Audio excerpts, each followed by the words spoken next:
Yeah. No, but can you imagine, like, okay, at least now today we know that it's a meteorite, like we understand science and space. But can you imagine, like, hundreds of years ago they were like, "Oh, the gods are raining fire on us." Like, that's kind of wild. I mean, it's even crazy thinking about I don't know, even maybe 50 years or so ago. Like it would have been, we would be like, what the hell is that? Like, what is actually going on and stuff. So Yeah. yeah, I don't, who knows what's happening. But yeah, Welcome to Office Hours, where today we're talking about meteorites. No, just kidding, we're not. But we were, which is the sky, like literally the sky is falling. But today we are talking about, drum roll, getting organized. yeah. If you all were with us from the beginning, our very first episode actually was about getting organized. And how important that is. Now, while I did not go back and watch the episode because I was too afraid I'd cringe into another dimension, I do think it's important to, and we're going to do this a bit this year in general, is just go back and retouch some of the topics we've talked about in the past. Just because obviously we're always learning new information, but also a lot of things have changed since we first started this channel. And so we really just wanted to circle back and talk about something that I think honestly gets overlooked in the creative, let alone like artist space.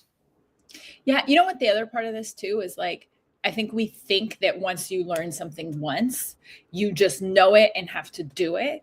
But the way we learn is it takes multiple interactions with something. And so there's value in revisiting and being reminded and relearning. And so I think when we started Office Hours, Jesus, like however many years ago, in 2019 was our first Instagram Live, and our first YouTube was April 2020. So we're coming up on 6 years of Office Hours, which is wild. But we wanted to start with getting organized because that really is the foundation. Like, you can make music all day, you can have a great idea all day, but if there isn't really like infrastructure or container around it, it's really hard to balance doing that thing while living in this current hellscape. And it's really hard to balance doing that thing while also doing all the business stuff. And so getting organized really sets you up with a strong foundation on which to build. Y'all, also, I just want everyone to know I'm wearing my Abolish the Police earrings that Cindita Stiendita made for me. This is not a sponsored post, but these earrings make me happy. And I am in an Abolish the Police type mood today. So, like, I don't know, Sto, where do you want to start? I'm curious, like, maybe what's been the most helpful organizational thing for you, and what's been the place that you feel like you're still struggling with the most? Well, I was just going to piggyback off of what you were saying, and that like I think it's very easy, and like I used to be this way. Like organization has always been something that I've struggled with. Like if you were to talk to my mom, you could go all the way back to like even seventh grade, where an easy A in a class was keep a binder together and organized of everything that we've done in a semester. I couldn't even do that because I hated it. Because I'm like, I know the information, I know what I'm learning, I can get a good grade on the test. Like, what the hell am I doing? Organizing a binder and stuff like that. Fast forward to adulthood, turns out being organized actually helps with a lot of different things. And so that is something I always used to struggle with. And like even, Nora brought up, us starting office hours. Like I remember being like, no, like I don't want you to like office hours to turn into this. We have to be organized and make sure we have a plan and all this stuff. But like that's something that has to happen if you want something to be to have longevity, to be something that has an impact and stuff like that. You literally cannot just wing it and hope that you'll be successful. And you'll find out in the long run, not even just with like singular things, like being organized, whether it's how you're recording, whether it's your rollout or whatever, that saves you so much stress and work down the line when you're out here like, oh no, I don't have any content, or I don't know how am I supposed to roll stuff out. If you get organized beforehand, you should already have a plan ready to go that just requires looking at and be like, oh snap, okay, this is what I need to be doing. And, it saves you so much trouble instead of just, and that's not to say you can't remember things. Like, I remember like, oh, well, you need to be organized. Like, well, I'm going to remember it. Like, come on, don't play with me like that. But it's like, it's not about that. It's more than just the next 24 hours, the next week, the next month, the next 3 months, the next year and stuff like that. There's like, especially for creatives, there's like two kinds of organized. There's general, like always organized. So there's certain things that I do all the time, no matter if I'm in like a rollout period or if I'm in a, like whatever I'm doing, there's certain things I always do. So like for me, I really try to keep a work-life balance. So I try not to work on the weekends.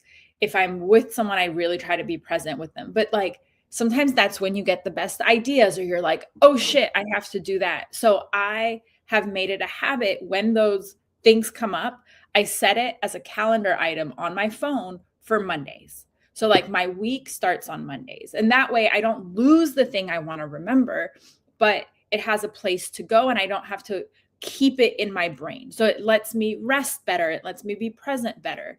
Then every Monday, I start by mapping out what my week is going to look like.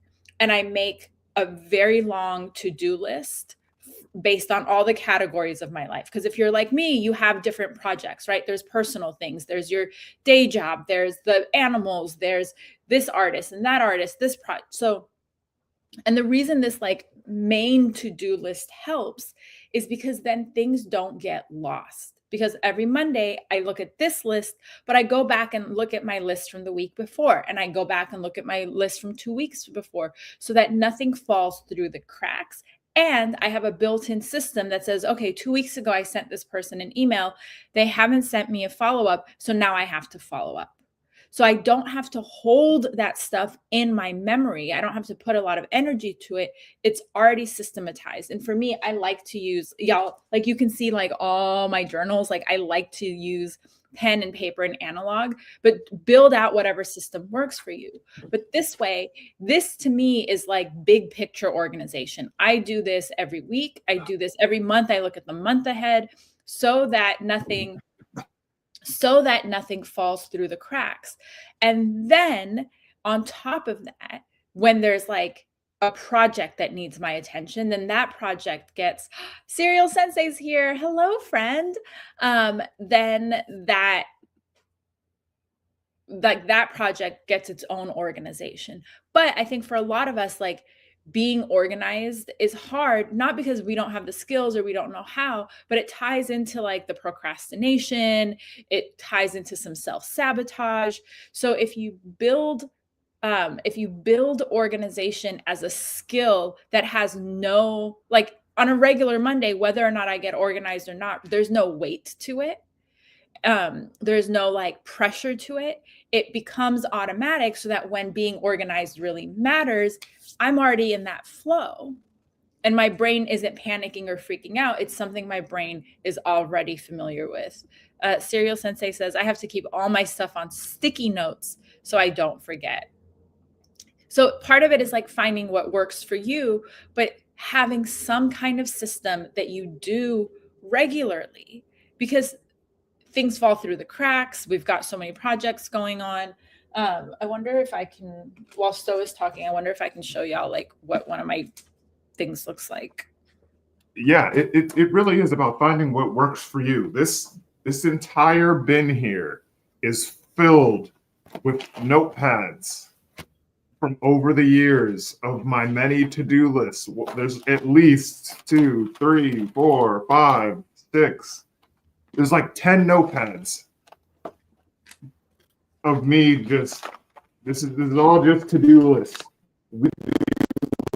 It's daily over the last, let me see. The earliest one is from 2018. So this is, and I keep all these just in case, and to look back at like old stuff. And so for me, I'm gonna be honest, like I remember, I listening and watching Nora get organized and stuff like that. And like, so much of that is just way over my head and so much work that I'm just like, there's no way. But it's about finding what works for you. I'm a to-do list kind of guy. And so I'll make a daily to-do list, a weekly to-do list, and then an overarching master to-do list of like, not even just the year, but just like whatever it is that I'm actually working on and stuff like that. And so, one thing that to-do list also does, it keeps instead of, because what I used to do, and again, like I said, this is just within the last like 10, 15 years or whatever. Like I used to just, I know what I'm doing and I got it. But now with a to-do list, you know exactly what has to get done. And then when you're done, you're done. You don't have to be rushing around like, oh, did I forget this? Or I feel like I have to do extra stuff. Like that has helped me so much in terms of really maintaining a work-life balance, is just like, okay, here's what I must get done today. Everything that's on this list must get done today. Everything that's on the week this week. And so once that's done, I can put my hands up, I can relax and not feel bad about, oh, I wasn't productive enough today. Well, my to-do list, make sure that you have everything already planned out and scheduled out so that when you're done, you're done. And that saves a lot. That's what I mean by it does more than just keep you organized in the short term and in terms of what has to get done on a day-to-day. It helps in terms of your mental flow and again, achieving that work-life balance. Okay. I'm a big proponent of having everything in one place, because if I have like 45 different things, then I got to keep track of the notebook. So everything for me goes in like this is this month's notebook, goes in the one notebook.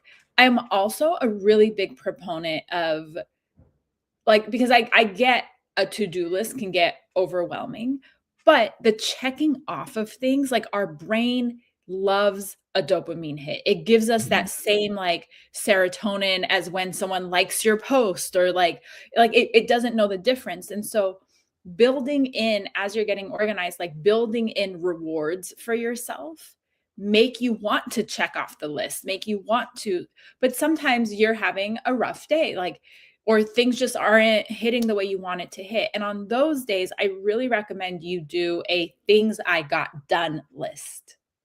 Write down because sometimes we forget how much work we're doing.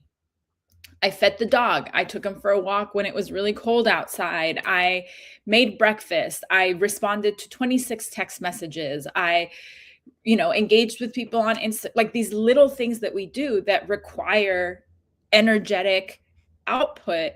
But then we're at the end of the day, we're like, I didn't do anything, but you cleaned the whole house, you made food, you checked on a friend.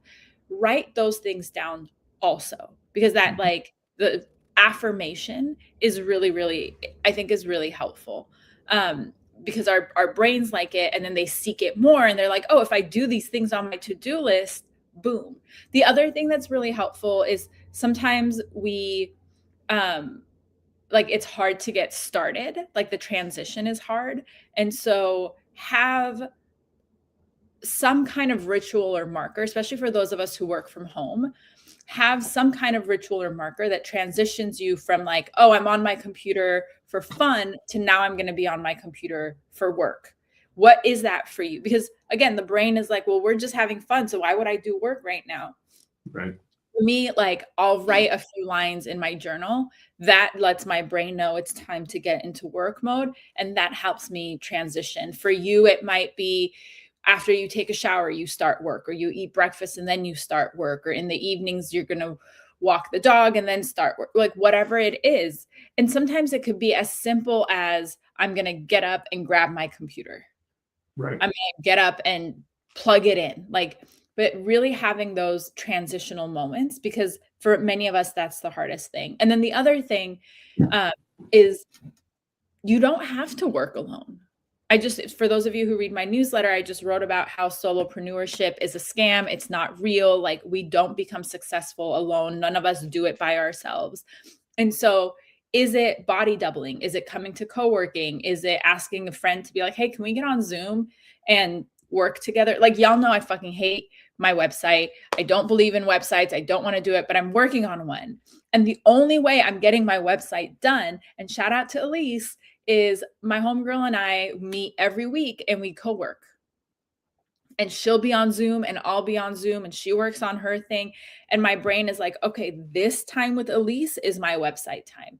And just having another person to body double with helps get the things done. So part one of getting organized is having like the to-do list and knowing where everything is and having a place where you're like revisiting it and checking it. But part two is like hacking your brain to actually do the things. And that's where the body doubling and the transition stuff and rewarding yourself, that's where those things can help, so that your brain learns, oh, like it's okay if I get rewards and positive affirmations and reinforcement when I do the things that I've told myself I want to do.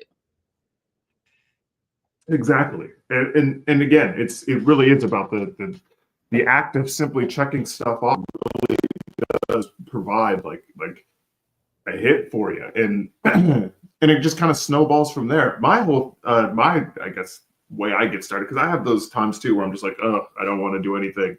But you start with something small. It doesn't have to be like, all right, I need to, turn in this giant 7-page essay now. Like, start off with something small. And I didn't even really think of this until Nora brought it up, but it can be even smaller things that have nothing to do directly with your work, like taking the dog out, like just getting ready for the day in general. And so it's just giving your brain the chance to, like, one, make that adjustment, but two, like, kind of get energy flowing and get the ball rolling in the right direction. And then, like I said, once you're checking things off, and once that checklist is done, like, you're good to go. And I think that helps a lot from to avoid like really being like, oh man, did I forget to do something? Now it's 7 o'clock at night or whatever, or 9 o'clock at night, and you're thinking about work stuff when you could be actually resting and relaxing and stuff like that. Versus, I've even had to stop myself and be like, oh wait, no, I did everything on my to-do list today. Like, I don't have to worry about nothing until tomorrow. And so having again, a system that works for you, whether it's a calendar, like there's so many, especially now, there's so many different ways to actually get organized, whether it's through an app, whether it's through, again, I'm not big on like, I don't even really use like a digital calendar or whatever, but whether through apps or through written means and stuff like that, like find the process that works for you. And I consider looking, even as people in your circle, how do you stay organized? I think that, again, that's something that's so important that we don't really talk about. That, like, again, we can all be pulling ideas from each other to make sure that we're staying on point and stuff like that. And again, by the time, you've tried and experimented with a bunch of different ways, you'll eventually find a way that works perfectly for you. And honestly, like, again, I'm not someone who's usually big on organization, but once I found a style that worked for me, it's like, this actually feels great to start working, because this system is something that doesn't feel stressful. It doesn't cause anxiety. It's something that actually works only for me. And now I'm more productive than I've ever been in my entire life. Two other things that have been really helpful for me. One is to break down a big task into the smaller to-do list. So rather than being like, post my workshop, break it down into like, design the flyer, make the Eventbrite, create the bit.ly link, like all the little steps. One, because again, it keeps the thoughts kind of in order. But then that's 25 check marks. You get to be like, boom, I did it. Yeah, I did, and so that breakdown can be really helpful. And then the second thing, dang, what was I going to say? Yeah, I don't know. Oh my God, it like completely went out of my brain. Whatever, it'll come back. It was in response to something you just said. Oh, well, I'll say something else while we're talking. Sometimes, like, another way to help getting started is to gamify your to-do list or your action items. Like, rather than writing a linear list, write it on a piece of paper, throw it in a hat, boom, boom, boom. Whatever you pick out, that's the task you're going to start with. So that's another way when you're stuck or you're like, oh, I don't know what to do. Oh, okay, this is what I was going to say. It might feel counterintuitive to be like, okay, I don't have to do everything right now. I'm going to plan to do it at another time. But what that does is it helps you work more effectively and more efficiently. Mm-hmm. Versus like if you feel like you have to be on all the time, and then the moment you think about it, well, let me just send this email real quick. Bro, that email can wait till tomorrow. It's okay. You don't have to send it at 11:30 at night, but also then you never rest and you never get downtime. So like it might feel like you're going to be better if you just handle it right then, but sometimes having blocks of time for things will actually let you work smarter, not harder. And on that note, schedule time to work. Like a lot of you have time for your meetings, you have time for the studio, but you don't have time to do this kind of like like this is just time where I'm going to work and catch up on things. I'm going to apply for grants, I'm going to follow up with people. And so schedule that on your calendar also, whether it's with a buddy and that helps with accountability, or to have it for yourself. Like every other week, I have 2 hours scheduled where I just catch up on stuff that I need to do for my artists. That's in addition to my meetings with them. That's in addition to my meetings with other people. That's in addition to all the other tasks that I've scheduled. This is just 2 hours of protected time to catch up on things, or to get ahead of things, or to be proactive about things. And so a lot of you, I think that things will just happen when they happen. But if you can lock in that time and protect it, which is asking a lot because our time is a limited resource, but if you can schedule it, protect it, and then keep to it, it also helps you get things done when you need to. And then again, on the weekend or when you're out with your family or whatever, you're not like, oh, I have to do all these things, because you know that that time is there and it will get done when it's time. Yeah. I love the taking a big thing and turning it into smaller things. I completely forgot about that one. That's one I've been using as a writing tip for forever. Like you don't have to do everything in one go. And then honestly, the blocking out time to work, like one thing that we've kind of talked about a lot on office hours is like if you're an artist and you want to be in the festival circuit, or you're trying to land press, or you're just trying to network or whatever, like you have to take time to just sit at your computer, even for just an hour, just 1 hour. Like even if it's just an hour a week, take time to just research the opportunities that you're looking for. Like Nora said, some of you are just waiting for these opportunities to just fall in your lap. And we're not saying that that doesn't happen, because I every time we say this, I hear artists, oh, well, I didn't do really anything, and this festival just kind of happened. It's like, yeah, great. Imagine what would happen if you put even 30% more effort into that research and stuff like that. And so, yeah, take that hour to just research press, research festival opportunities near you. Like, it's unbelievable. And I get it because time, but like, it's unbelievable sometimes how many artists hit me up on some like, hey, like, where are these opportunities that you're finding? It's just like, Google's right there. Like, we things are so cooked that we're not even willing to actually Google things anymore. And so just take an hour and write down those opportunities. The other part I meant to mention is like spreadsheet. I use a spreadsheet for so many different things in terms of like making sure I'm staying organized and keeping track of who I'm talking to and like where the status of our conversations are and stuff like that. Like your festivals and your press and stuff like that, like keep that stuff should be organized too. Again, some of you are getting press from people and you get that press and then you kind of just expect that like that's just going to keep happening as your career progresses. Like, no, keep that stuff organized so that when you do need to reach out again, you've already got all that stuff ready to go. It's none of this, I have to scramble around and search for their social media and all that other stuff. All that, like the more organized you are, the more easy flowing things really are. I hated the idea of like, oh, you need to be organized and make sure you're doing all this other stuff. It used to sound so dumb to me, but it really does just make things easier. It takes a work, and some of the work isn't, the most fun or entertaining or whatever, but at the end of the day, your mental will be better for it. You'll be more productive and efficient for it. And like, I promise you'll see a turnaround. And so, you know, not just in your studio time and your vision boarding and stuff like that, but like get organized otherwise as well. You'd be surprised how much of an impact it really has. Speaking of spreadsheets, Sto and I have a beautiful spreadsheet of 6 years of office hours organization. And according to our spreadsheet, our next episode on March 31st is going to be about calls to action and making the ask. So like you've done the networking, you've met up with someone. How do you ask for what you need and what you want? If you've made it this far, thank you for watching and hanging out with us.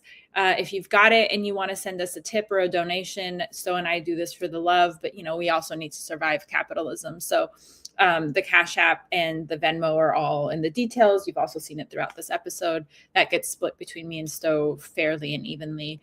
Let us know like what works for you in terms of organization. What are you struggling with? What questions do you have? We always come back and continue the conversation in the chat and in the comments. The world is a chaotic place. And so getting organized can feel, you know, like, fuck it. Why? We're in World War III, so why do it? But it is important and it is helpful and a little bit of I mean, that's why like even as activists, we call ourselves organizers. We're like, let's get organized, because that's the way that things change, is with a little bit of plan and a little bit of a little bit of, I guess that was a Freudian slip, but with a little bit of planning. And maybe you don't have to do everything that Sto and I talked about today, but pick one or two things, test it out, see what works for you, trial and error, experiment. Because as I always say, like the world needs your art and we need art more than ever. So yeah. And if there's other things you want us to touch on in future episodes, let us know. We have an episode coming up about, would you take the $1 million or would you have dinner with Jay-Z? And I'm very excited to have that conversation. That's coming up in a few weeks.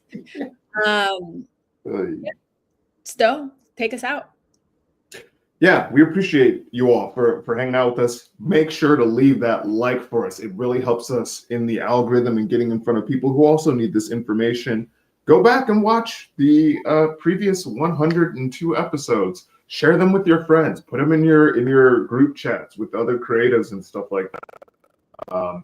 Again, this is over 100 episodes, which probably equals about like 50-ish hours of free advice in game that we've put out there. And so make sure to check that out. And yeah, you know, things are wild outside. So make sure you're taking care of yourself. Drink some water, stay hydrated, talk nice to yourself for once. God damn it. Get a website if you can. If you can't get a website, get a newsletter. We'll be back in a couple weeks to talk about shit. I already forgot. But yeah, we'll be back in 2 weeks. Calls to action. Oh, calls to action. That's right. That's actually a big one. That's a big one that you should stop by for, because a lot of you, I want those opportunities, but I my God, talking with some of y'all and some of your managers, the people who are supposed to be managing and talking for you, that is wild work. That part. Come back in 2 weeks. Bye. Peace. Damn.